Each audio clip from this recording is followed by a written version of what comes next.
विद्यार्थी मित्रों, आज हम 12वीं कक्षा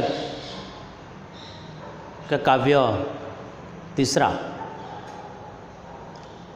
हम यहाँ पर ऑनलाइन में पाठ नहीं लेते हैं, सिर्फ काव्य लेते हैं। क्योंकि पाठ में क्या है कि आप लोग घर पर बैठकर भी पढ़ सकते हैं, मगर काव्य में कुछ ऐसे शब्द होते हैं कि जो आपकी समझ में नहीं आता है, इसीलिए हम आपको काव्य पढ़ाते हैं। तो आज ये तीसरा काव्य जो है, कान भय बस बांसुरी के, कान भय बस बांसुरी के, इसके कवि है रसखान। आपको ताज्जुब लगेगा कि भाई काव्य का नाम कैसा है कि कान भय बस बांसुरी के, यानी कि कृष्ण की बात है और इसके कवि कौन है? रसखान है। इसीलिए आपको कुछ ताज्जुब सा लगेगा, लेकिन हम जो रसखान की बात करते हैं कि रसखान का असली नाम क्या है, सैयद इब्राहिम।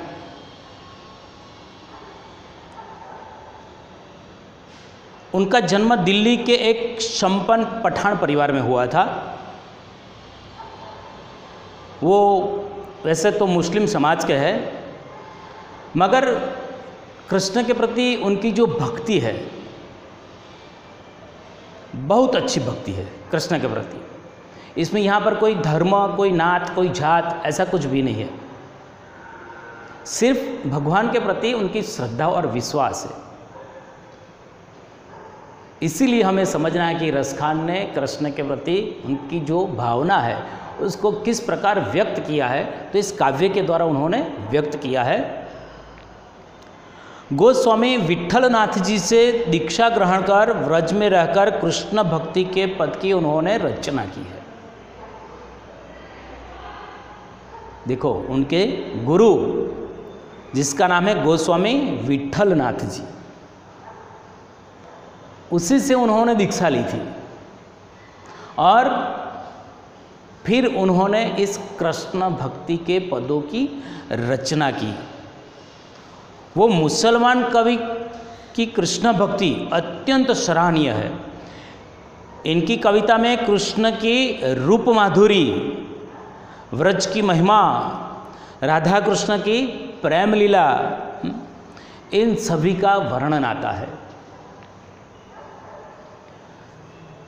रसखान ने अपने गुरु के पास से कृष्ण के बारे में जो जाना, ये सब बात जानकर उनके मन के अंदर कृष्ण के प्रति जो प्रेम भाव इतना जागृत हुआ कि उन्होंने इस प्रकार की रचना की। और इस रचना आज हम यहाँ पर पढ़ते हैं कि कान भय बस बांसुरी के। दो पद है इसमें। पहला पद है, कान भय बस बांसुरी के, अब कौन सखी हमको चाहिए। इस काव्य के अंदर जो बात की है उन्होंने कि सदैव कृष्ण के पास रहने वाली बांसुरी।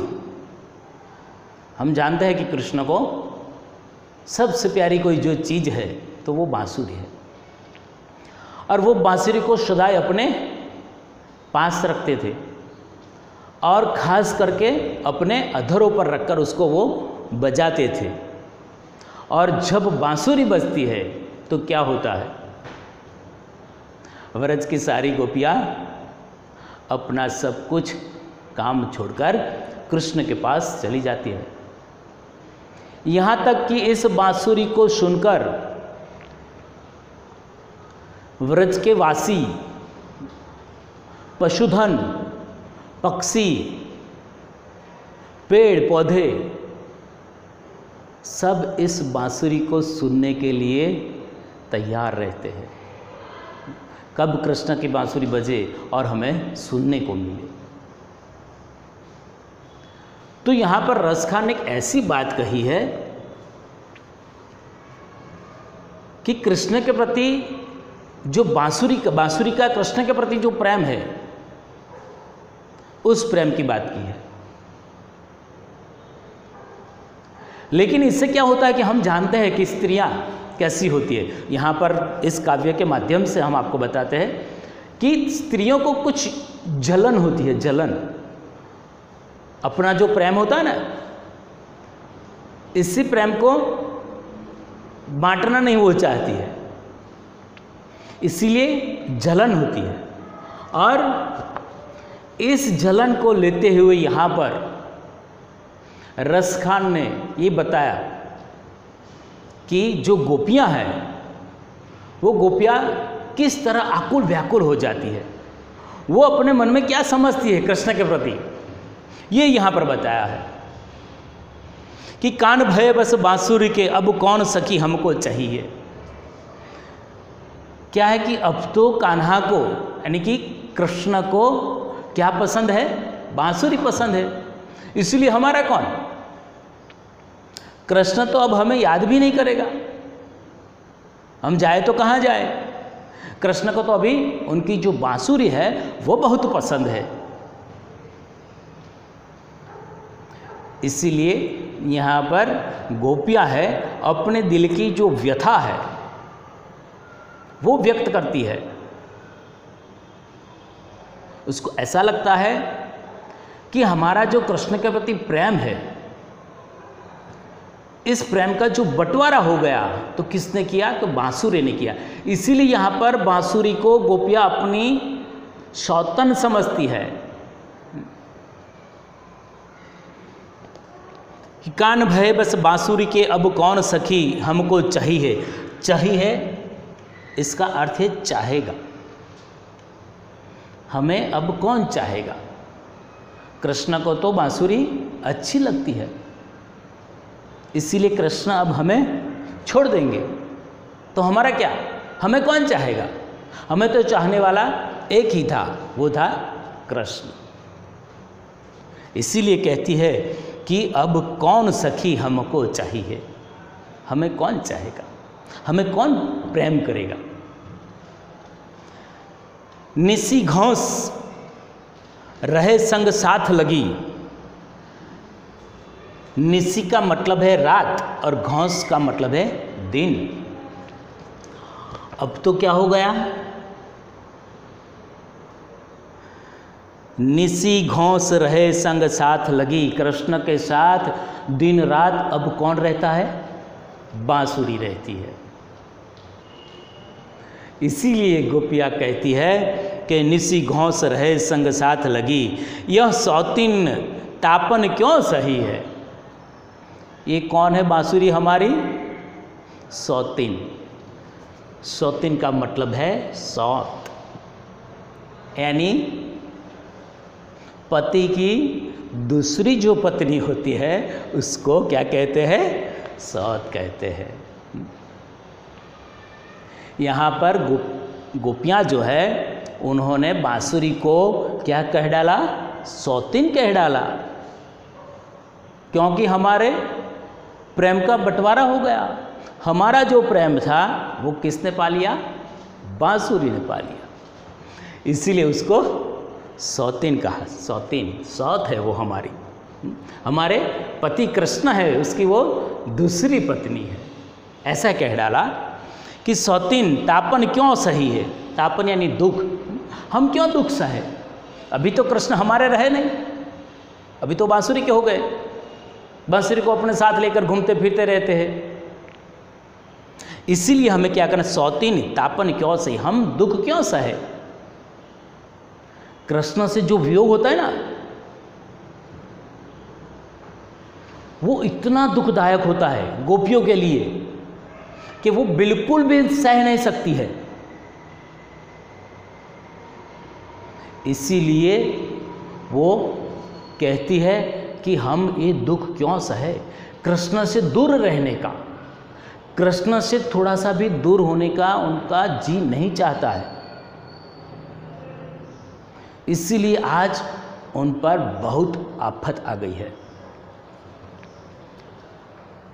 जिन मोहि लियो मन मोहन को, रस खानी सदा हमको दही है।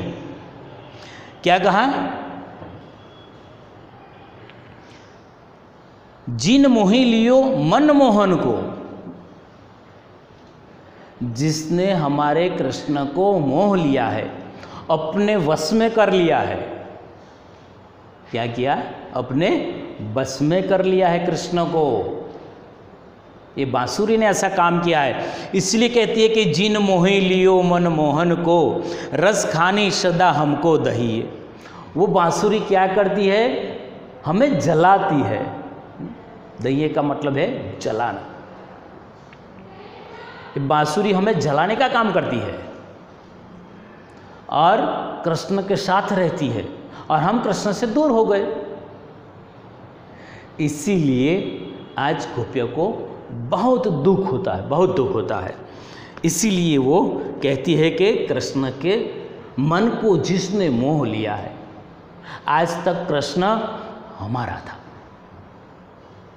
हमारे साथ रहता था, हमारे साथ खेलता था, लेकिन आज यह जगह इस बांसुरी ने ले ली है। इसीलिए यहाँ पर रसखान जी कहते हैं, मिली आओ सब सखी भागी चले, अब तो व्रज में बांसुरी ही रही है।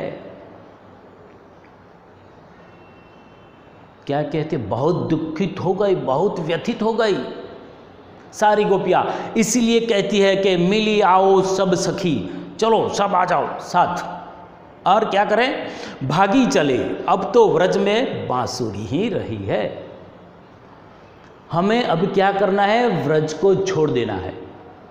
चलो सब सखी आ जाओ, और हम सब इस व्रज को छोड़कर कहीं दूर भाग चले, क्योंकि यहाँ पर अब हमारे लिए कोई जगह नहीं है, क्योंकि कृष्ण के दिल के अंदर हमारी जगह नहीं है। तो फिर इस व्रज में रहने हमें क्या मिलेगा? इसीलिए सब इकट्ठी होकर कहती है कि चलो सब मिलकर हम यहाँ से भाग जाए। यहाँ पर इस व्रज में तो सिर्फ रहेगी बांसुरी, रहेगी कृष्ण के साथ, बस कृष्ण और बांसुरी वो दोनों रहेंगे, हम नहीं रहेंगे। दूसरा पद लिया है, इसमें और ज़्यादा एक गोपियों की व्यथार्थता है।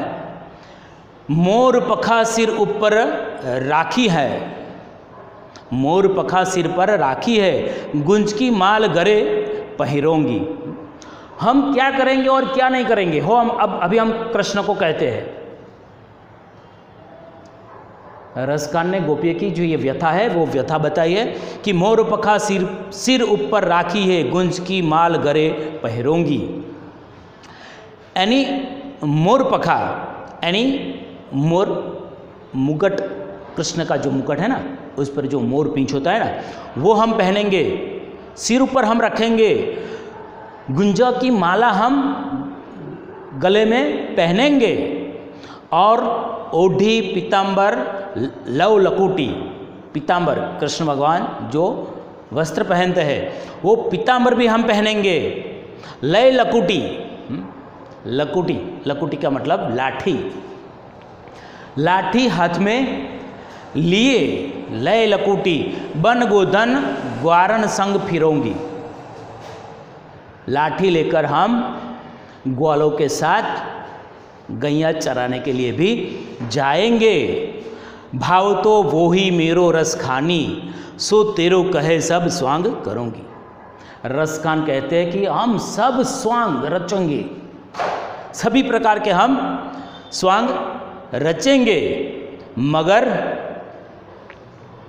सभी प्रकार की हम नकल करेंगे। स्वांग का मतलब है नकल करना, यानी कि कृष्ण की सभी नकल हम करेंगे। मोर पीछ भी धारण करेंगे, पीताम्बर भी पहनेंगे, लाठी लेकर ग्वालाओं के साथ भी जाएंगे हम। ये सब करने के लिए हम तैयार है। भाव तो वो ही मेरो रस खानी, सो तेरो कहे सब स्वांग करोगी। या मुरली मुरलीधर की अधरान धरी अधरान धरोंगी। अधर, अधर यानी ओठ। जो कृष्ण मुरली को, मुरलीधर मुरली को यानी कि बांसुरी को अपने होठों पर धरकर जो बैठते हैं, इसको हम कभी मान्य नहीं रखेंगे। ऐसा कहती है वो। क्या कहती है?